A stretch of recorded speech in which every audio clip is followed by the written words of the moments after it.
ఓం నమో వెంకటేశాయ. తిరుమల తిరుపతి దేవస్థానములు శ్రీ వెంకటేశ్వర భక్తి ఛానల్ భక్తలోకానికి సప్రశ్రయంగా సమర్పిస్తున్నటువంటి మహత్తర కార్యక్రమం అన్నమయ్య సందేశామృతం.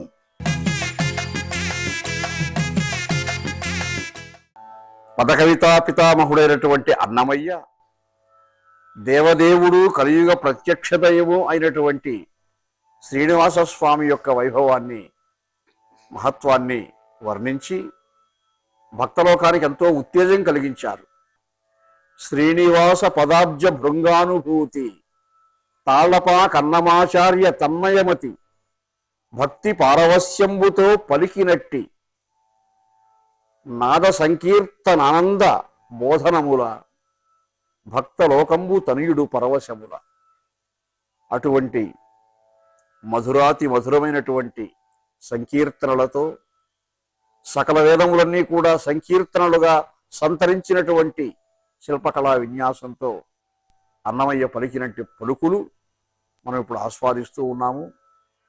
అటువంటి అన్నమాచార సంకీర్తనల్లో ఒక మహత్తరమైనటువంటి కీర్తన ఎంపిక చేసుకొని ఈరోజు తన గారామృతంతో ఆ సంకీర్తన ఆలపించబోతున్నటువంటి విదుషీమణి సోదరీమణి విష్ణుప్రియ గారు మన ముందున్నారు. అలాగే వారు గానం చేసినటువంటి ఆ సంకీర్తన సౌరభ్యాలను, సౌందర్యాలను, సౌకుమార్యాలను విశ్లేషించి సాహిత్య విమర్శ చేయడానికి ఇచ్చేసినటువంటి మరొక విదుషీమణి సంస్కృత విశ్వవిద్యాలయంలో ఆచార్య స్థానం అలంకరించి అధీతి బోధ ఆచరణములలో ఆదర్శప్రాయమైనటువంటి జీవనం గడుపుతున్నటువంటి విదుషీమణి లలితారాణి గారు వారు మన ముందున్నారు.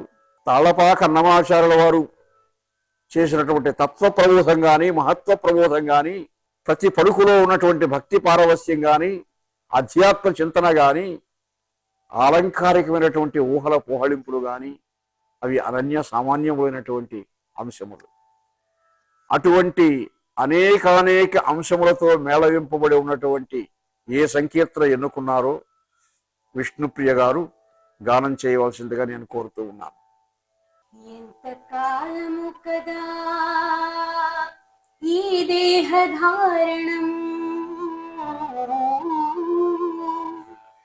ఎంతకాలము కదా ఈ దేహధారణం, చింతా పరంపరల చిక్కువడవలసి. ఎంతకాలము కదా ఈ దేహధారణం, చింతా పరంపరల చిక్కువడవలసి, చింతా పరంపరల చిక్కువడవలసి. వడిగున్న మోహంబు వల్ల తగులై కదా కడలీని గర్భనరకములీదవలసే. వడిగున్న మోహంబు వల్ల తగులై కదా కడలీని గర్భనరకములీదవలసే. నడిమి సుఖముల చేత నన్ను పుసేయక కదా తొడరిహేయపు దిట్టి దూరాడవలసి. నడిమి సుఖముల చేత నన్ను పుసేయక కదా తొడరిహేయపు దిట్టి దూరాడవలసి. ఎంత కాలము కదా ఈ దేహధారణం, చింతా పరంపరల చిక్కువడవలసి. పాప పుంజములచే పట్టువడకక కదా ఆపదల తోడి దేహము మోవవలసే. పాప పుంజములచే పట్టువడకక కదా ఆపదల తోడి దేహము మోవవలసే. చూపులకు లోనైన సుఖము కానక కదా దీపన భ్రాంతి చే తిరుగాడవలసి. చూపులకు లోనైన సుఖము కానక కదా దీపన భ్రాంతి చే తిరుగాడవలసి. ఎంత కాలము కదా ఈ దేహధారణం, చింతా పరంపరల చిక్కువడవలసి. హితుడైన తిరువెంకటేశు కొలువక కదా ప్రతిలేని నరక కూపమున పడవలసే. హితుడైన తిరువేంకటేశు కొలువక కదా ప్రతిలేని నరక కూపమున పడవలసే అతని కరుణామృతం బబ్బకుండక కదా బతిమాలిన లుగడల పారాడవలసే అతని కరుణామృతం బబ్బకుండక కదా బతిమాలిన లుగడల పారాడవలసే ఎంత కాలము కదా ఈ దేహధారణము చింతా పరంపరల చిక్కువడవలసే చింతా పరంపరల చిక్కువడవలసే. తళ్లపాక అన్నమాచార్యుల వారు ఉపాధి మాత్రమైనటువంటి ఈ శరీరాన్ని జీవుడు మోస్తూ ఉన్నాడు. జీవులకు సాధకులకు ఈ శరీరం పరమాత్మ ఎందుకు అనుగ్రహించాడంటే ఒక ప్రయోజనాన్ని ఆశించే ఇచ్చాడు. ఉపాధి మాత్రం ఉన్నారు యోగశాస్త్రంలో. అంటే మన కరచరణాది అవయవాలు కానీ, మన విచక్షణ జ్ఞానం కానీ, మన ఆలోచన శక్తి కానీ మనం సత్కార్యాలకే వినియోగించాలి. భగవంతుని యొక్క అనురక్తిని పొందడానికి చేసే సాధన కోసమే ఉపయోగించాలి అనే భావనతోనే మనకు పరమాత్మ శరీరాన్ని అనుగ్రహించాడు. అయితే జీవుడు ఈ శరీరంతో మోహాదులలో చిక్కి పట్టుబడినాడు, సాధనకు దూరం అవుతూ ఉన్నాడు. ఆ విధంగా వలలైన మోహాదుల చిక్కుబడి ఈ జీవుడు ఎంతకాలం ఈ దేహధారణం చేస్తూ ఉంటాడు అని అన్నమయ్య ప్రశ్నిస్తూ ఉన్నాడు. భ్రాంతి చేతనే కామ క్రోధ లోభ మోహ మదవత్సర్యాలతో కూడినటువంటి అరిషడ్వర్గాలకు చిక్కి కాలాన్ని గడుపుతూ ఉంటే ఈ దేహధారణం వృధా కదా, ఈ దేహధారణ వల్ల ఆశించిన ప్రయోజనం సిద్ధించడం లేదు కదా, నరక కూపమునబడవలసే. అంటే శ్రీ వెంకటేశ్వర స్వామి కరుణా కటాక్షాన్ని పొందలేక, ఆ దేవదేవుని యొక్క వైభవాన్ని లీలా విభూతిని అర్థం చేసుకోలేక, ఆ దేవదేవుని పాదాల విందాలు ఏ విధంగా ఆశ్రయించాలో అటువంటి అంశాల పట్ల అవగాహన లేక ఈ జీవుడు ఈ దేహధారణ అంతా కూడా వృధా చేసుకుంటూ ఉన్నాడు అని మనకు బోధిస్తున్నాడు అన్నమయ్య. అది యథార్థం. మానవుడు ఈ కర్మేంద్రియాలకు కానీ జ్ఞానేంద్రియాలకు కానీ ఉండే బహిశక్తులు మాత్రమే ఉపయోగించుకుంటూ ఉన్నాడు, కానీ ఈ ఇంద్రియాలకున్న అంతర్గత శక్తులను ఉపయోగించుకోవడం లేదు, అంతర్ముఖీనమైన సంస్కారాన్ని అలవరుచుకోవడం లేదు. కాబట్టి అంతర్ముఖీనమైనటువంటి సంస్కారాన్ని కానీ అలవరుచుకుంటే అప్పుడు ఈ దేహధారణలో ఒక అర్థం ఉంది. చీమ దగ్గర నుంచి బ్రహ్మ వరకు కూడా బ్రహ్మకు 4 ముఖాలు ఇచ్చాడు పరమాత్మ. జీవులందరికీ ఏం 4 ముఖాలు ఉండవు. ఆ 4 ముఖాలు ఎందుకు ఇచ్చాడు? మహాకవులు వర్ణించారు. 4 వేదాలు ఒక్కసారి పలకగలడు ఆయన. 4 మోములన్ నిగమనాదము లుప్పతెలన్ ప్రచండ వాతూల హతిం జనించు రజోడి గుహావళి నొప్పు మేరువున్బోలి పయోజపీఠి మునిముఖ్యులు గొల్వగా. ఆ విధంగా బ్రహ్మ ఆయన ఒక్కడు మాత్రమే 4 వేదాలని ఒక్కసారిగా ఆలాపన చేయగలరు, మిగిలిన వాడు ఎవరూ చేయలేరు. అందుకు అనుగుణంగా ఆయనకు ఆ దేహధారణ ఉంది. శివకు శివదేహధారణ ఉన్నది, అలాగా మానవునికి ఉన్నది. కానీ ఈ ప్రయోజనాన్ని ఆశించి మానవుడు ప్రవర్తిస్తున్నాడా? ఈ అజ్ఞానంధకారంలో కొట్టుమిట్టాడుతున్నాడే తప్ప ఈ ప్రయోజనం తెలుసుకోలే అన్నాళ్ళు కూడా నరక కూపమున పడవలసే. అంతకాలం నరకోపంలో ఉన్నట్టే కదా అని అన్నమాచార్యుల వారు వాపోతూ మనకు ప్రబోధాన్ని ఇస్తూ ఉన్నారు. ఆ సాహిత్య ప్రబోధనలో ఎంత ఉత్తేజం ఉన్నదో ఆ విన్యాసాన్ని మనకు మన లలితారాణి గారు వారి వచస్సులతో అందిస్తారు. ఈ కీర్తన అత్యంత అద్భుతమైంది. మనకు ప్రతిరోజు మానవ జన్మ యొక్క విశిష్టత ఇందులో స్పష్టంగా గోచరిస్తుంది. సంసార బంధాలు, మోహం, పాపం వల్లే కలుగుతాయి ఈ బాధలు.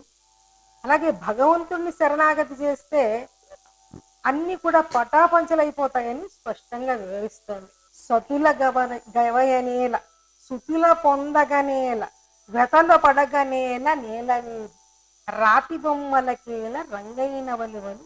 అది దేవాలయానికి అంటున్నారు, కానీ మనకే అని నేను అనుకున్నాను. ఎందుకంటే మనం భార్య కావాలంటాం, భార్య కాగానే పిల్లలు పుట్టాలంటున్నాం, పిల్లలు పుట్టంగానే వాళ్ళు బాగా పెరగాలి, అక్కడి నుంచి మా వాడికి చదువు ఉద్యోగం, మళ్ళీ బాగా వాడికి మళ్ళీ భార్య, ఇవన్నీ వచ్చిన తర్వాత మళ్ళీ వాళ్ళ పిల్లలు దేవుడా అని అంటున్నాం. అందుకని భగవంతుడు నవ్వుతాట. కఠిన్యస్త కరేణ్యాపి నిజ పాదాబ్జగామినాం స్వామిన్ భవపయోరాసిం పతిదగ్నం ప్రదర్శయత్. ఈ కలియుగం పాపాలకు నిలవ. ఎవరైతే వచ్చి నా పాదాలను శరణు వేడతారో వారికి ఈ కష్టాలన్నీ కూడా మొలలోతుగా చేస్తానని చెప్తున్నాడు శ్రీనివాసుడు. అది ఎవ్వరు కూడా వినిపించుకోవట్లే. ఆయన ఉన్నాడు నిల్చున్నాడు అంటున్నాడు. మోహం అనే వలన చిక్కుపోయాడు మానవుడు. ఆ మోహం వల్ల జననం మరణం కలుగుతున్నది. గర్భవాస నరకం గర్భవాస నరకం అంటున్నాడు. మనకు సాంఖ్యయోగంలో స్పష్టంగా చెప్పాడు. ఆమెకి ఆ తల్లికి బోధించాడు, అమ్మా ఇట్లా బిడ్డ పుడతాడమ్మా, ఇట్లా వస్తాడమ్మా, ఇదమ్మా నరకం అని స్పష్టంగా సాంఖ్యయుగంలో చెప్పాడు. ఇవన్నీ కూడా చదువుతాం, చదివేసి యువతలకు వచ్చేస్తాం. అందుకే చదువది అంత కలిగిన రసజ్ఞత ఇంచుక చాలకున్న ఆ చదువు నిరర్ధకం గుణసంయుతులెవ్వరు వచ్చరచ్చడని అదునుగా మంచి కూరన్ల భాగము చేసిననైనా అందు ఇంపొడవడి ఉప్పు లేక రుచి పుట్టగా నేర్చున్నట్టయ్యో. మనం ఉప్పు లేదు ఆ శాఖం అనుకుంటున్నాం. అక్కడ ఉన్న తత్వం ఏంటంటే భగవంతుడిని తెలుసుకో. ఉప్పు అంటే అదంతా కాదయ్యా, ఇవన్నీ ఉన్నా కూడా భగవంతుడు ఇచ్చాడు అని భగవదార్పణతో దాన్ని మనం భుజిస్తే అదంతా ఈశ్వరార్పణ అవుతుంది, అది శరణాగతి అవుతుంది. అప్పుడు మన శరీరం అత్యంత పరమ పవిత్రం అవుతుంది. నీ పాద కమల సేవయు నీ పాదార్చకులతోడ నెయ్యం నితాంత అపారభూతదయను తాపసమందార నాకు దయసేయగదే. ఎంత అద్భుతంగా చెప్పాడు గురువు గారు. భగవంతుని మనం అర్థింపవలసినటువంటి కోరిక అదే.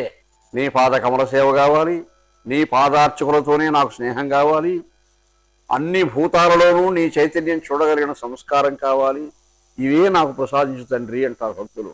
నిజమైన భక్తులు కోరుకునే కోరికలవే, ఈ ఐశ్వర్యాలు భోగభాగ్యాలు కాదు. మరి మీరు చెప్పిన అంశాన్నే శ్రీనాథ మహాకవి ఒక చోట చెప్పాడు.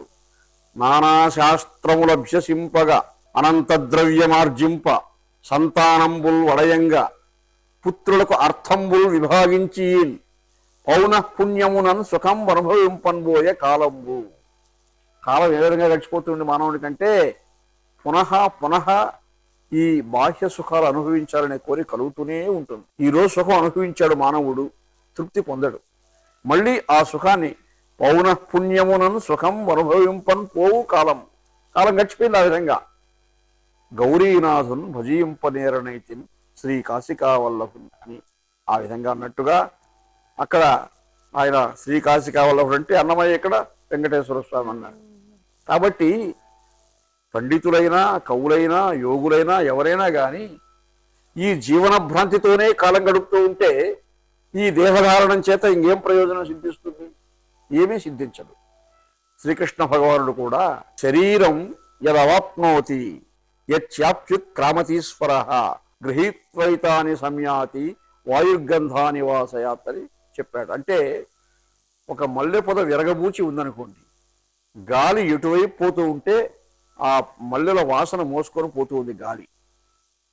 కొంత దూరం పోయిన తర్వాత వాసన వస్తుంది కానీ పొద కనిపించదు. అలాగే మానవుని శరీరం కూడా, ఈ దేహం కూడా ఒక పొదతో సమానం. ఎన్నో నాడీ మండలాలు ఉన్నాయి. ఏ నాడి ఎక్కడ ప్రారంభమవుతుందో ఎవరికి తెలియదు. అటువంటి పొదలాంటి ఈ శరీరంతో సజీవుడై ఉండగా మానవుడు సత్కార్యాలు చేసి ఉంటే, పరమాత్మను మెప్పించి ఉంటే వాడు ఊర్ధ్వలోకాలకు వెళ్తున్నాడు ఈ శరీరం వదిలిపెట్టిన తర్వాత. అలా దుష్కార్యాలు కానీ చేసి ఉంటే, జ్ఞానగంధం ఆస్వాదించకుండానే కాలం గడిపేసి ఉంటే ఆ దుర్గంధాలు మోసుకుని అధోలోకాలకు పోతున్నాడు అంటాడు పరమాత్మ. కాబట్టి దేహధారణం చేత జీవుడు ఊర్ధ్వలోకాలకు వెళ్ళాలా అధోలోకాలకు వెళ్ళాలా అదే మనం తేల్చుకోవాలి. అలా అధోలోకాలకు వెళ్ళవద్దు, ఊర్ధ్వలోకాలకే వెళ్ళగలవు అని 3వ పదంలో చెప్తున్నాడు అన్నమాచార్యుల వారు. ఒక్కసారి ఆ 3వ పదం ఆలపించమ్మా. హితుడైన తిరువేంకటేశు కొలువక కదా ప్రతిలేని నరక కోపమున పడవలసే హితుడైన తిరువెంకటేశు కొలువక కదా, ప్రతిలేని నరక కూపమున పడవలసే, అతని కరుణామృతం బప్పకుండక కదా, బతిమాలినలు గడల పారాడవలసే, అతని కరుణామృతం బప్పకుండక కదా, బతిమాలినలు గడల పారాడవలసే. ఎంత బాగా చెప్పారు అంటే, హితుడైన తిరువెంకటేశుడు అంటే ఆ పరమాత్మ యొక్క సృష్టి, ఈ పంచభూతాత్మక ప్రకృతి. ఈ ప్రకృతిలో దేహధారులమైనటువంటి మనము ఇక్కడ ఉన్నాము. కాబట్టి ఏ ప్రకృతిని మనం ఆనందిస్తూ ఉన్నామో, ఆకాశము, నీరు, భూమి, అగ్ని, వాయువు ఇవన్నీ కూడా ఏ పరమాత్మ కరుణా కటాక్షం చేత సృష్టింపబడి అవన్నీ మనం ఆస్వాదిస్తూ ఉన్నామో, అవి సృష్టించిన వాడి పట్ల కృతజ్ఞత లేకుండా పోతే ఈ దేహధారణకు అర్థమే ఉన్నది.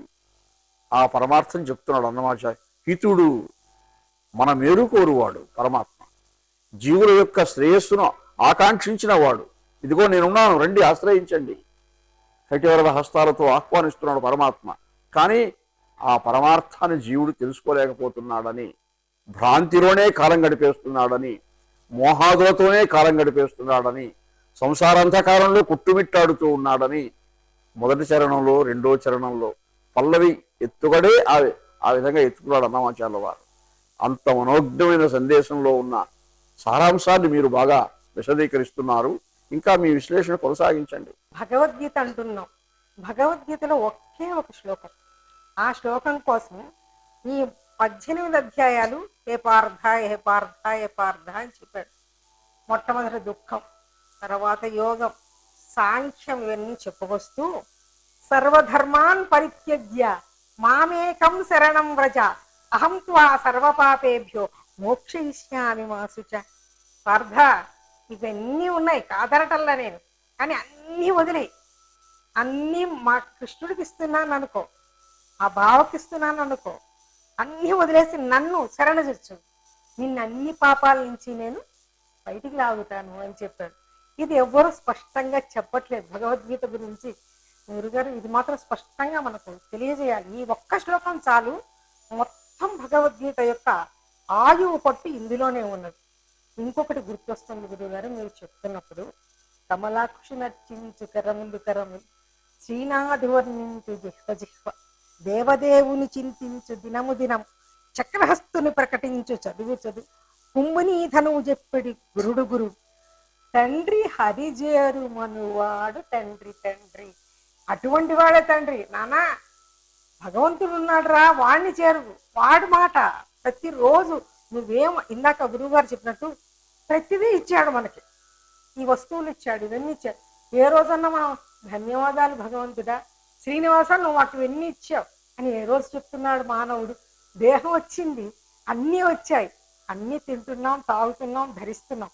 ఒక్కరోజు వెళ్ళి తోసుకుంటూ వెళ్ళిన భగవంతుడికి ధన్యవాదాలు స్వామి, ఇన్ని ఇచ్చావు, నీ కరుణ ఎంత ఉందయ్యా నా మీద, అపారభూతదై నా మీద ఉంది అని ఒక్కళ్ళన్నా ఒక్కరోజన్నా వస్తారని దేవుడు నిల్చొని చూస్తున్నాడు అని అన్నమాచార్యుల వారి బతిమాలి నలుగడ పారాడవలి. అంతమంది దేవుళ్ళ దగ్గర ఎందుకయ్యా, నేను ఒక్కడున్నాను, నా దగ్గర సర్వధర్మాన్ని పరిత్యజ్య, అన్ని వదిలే నా దగ్గర నీ నాన్నగారి చేత చెప్పించుకో, నీ తండ్రి రేపు నీ పుత్రులకు చెప్పు, హరిని కొలువు హరిని కొలువు హరిని కొలువు అని చెప్పించుకో అని చెప్తూ వెంకటేశ్వరుడు మాతాచ పితాచ గురువు అన్ని కూడా భగవంతుడు, విద్య సతర్కం విత్తం అంతా నువ్విచ్చిందయ్యా, ధన్యవాదాలని చెప్పే మానవుడు ఉత్తమోత్తముడయ్యా అని అన్నమాచార్య ఈ కీర్తనలో. అది ఆ పరమార్థము.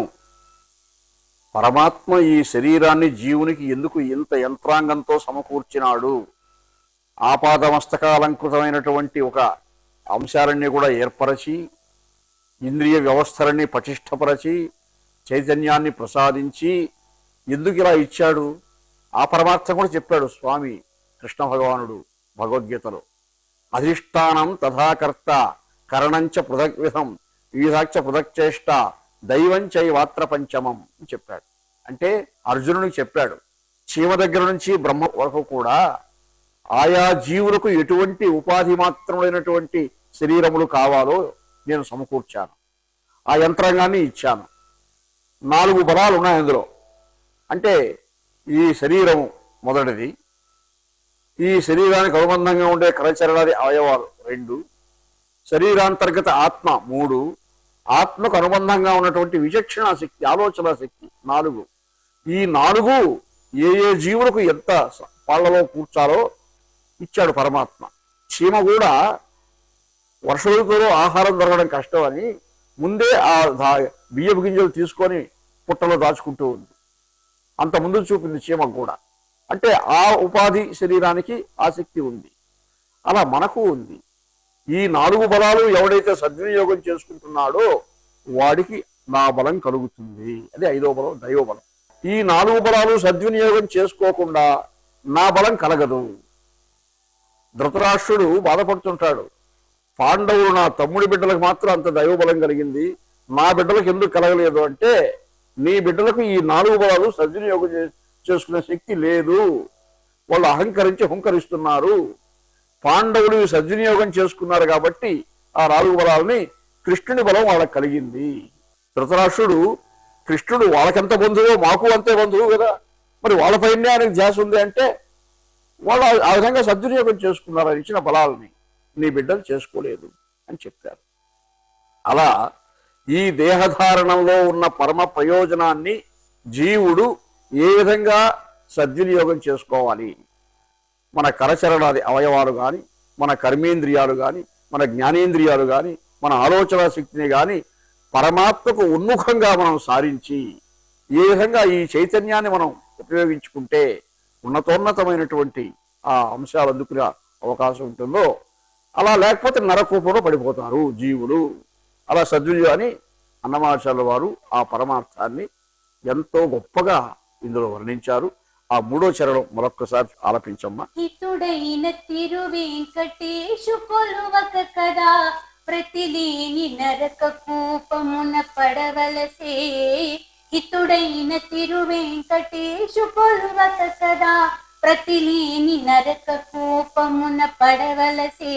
అతని కరుణామృతం బబ్బకుండక కదా, బతిమాలినలు గడల పారాడవలసే. ఆ హితుడు అన్న మాటలో ఈ సమస్త బ్రహ్మాండ భాండాలలో ఉన్నటువంటి సమస్త జీవరాశి పట్ల పరమాత్మ ఎంత శ్రేయస్సు కాంక్షిస్తూ ఉన్నాడో.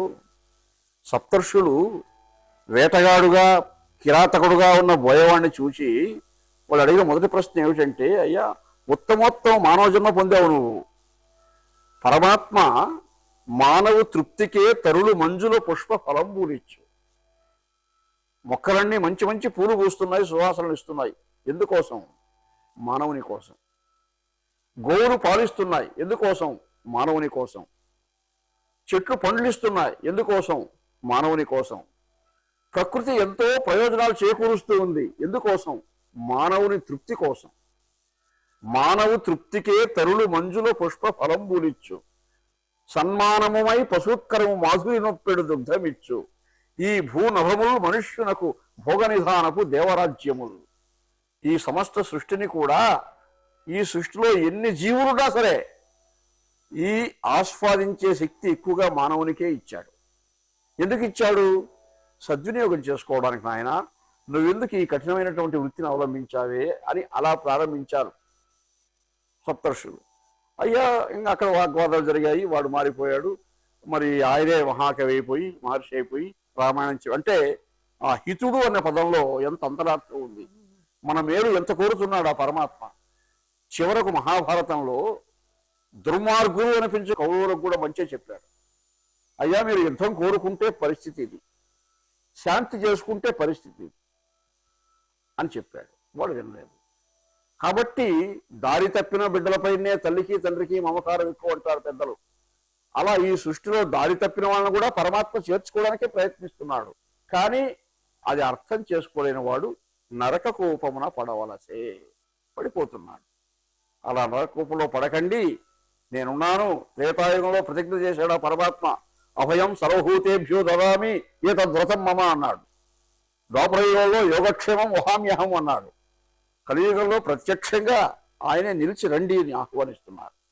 కాబట్టి ఇంకా కూడా జీవుడు భ్రాంతిలో పడుతూ ఉంటే ఈ దేహధారణంతో ప్రయోజనం లేదు అన్న అంశాన్ని పరమ సత్యంగా ప్రకాశింపచేశాడు తాళపాక అన్నమాచార్యుల వారు. ఆ ప్రబోధాన్ని భక్తలోకమంతా కూడా గ్రహించవలసిందిగా నేను ప్రార్థిస్తూ మరొక సంకీర్తనతో మళ్ళీ మనం అందరం కలుసుకుందాం.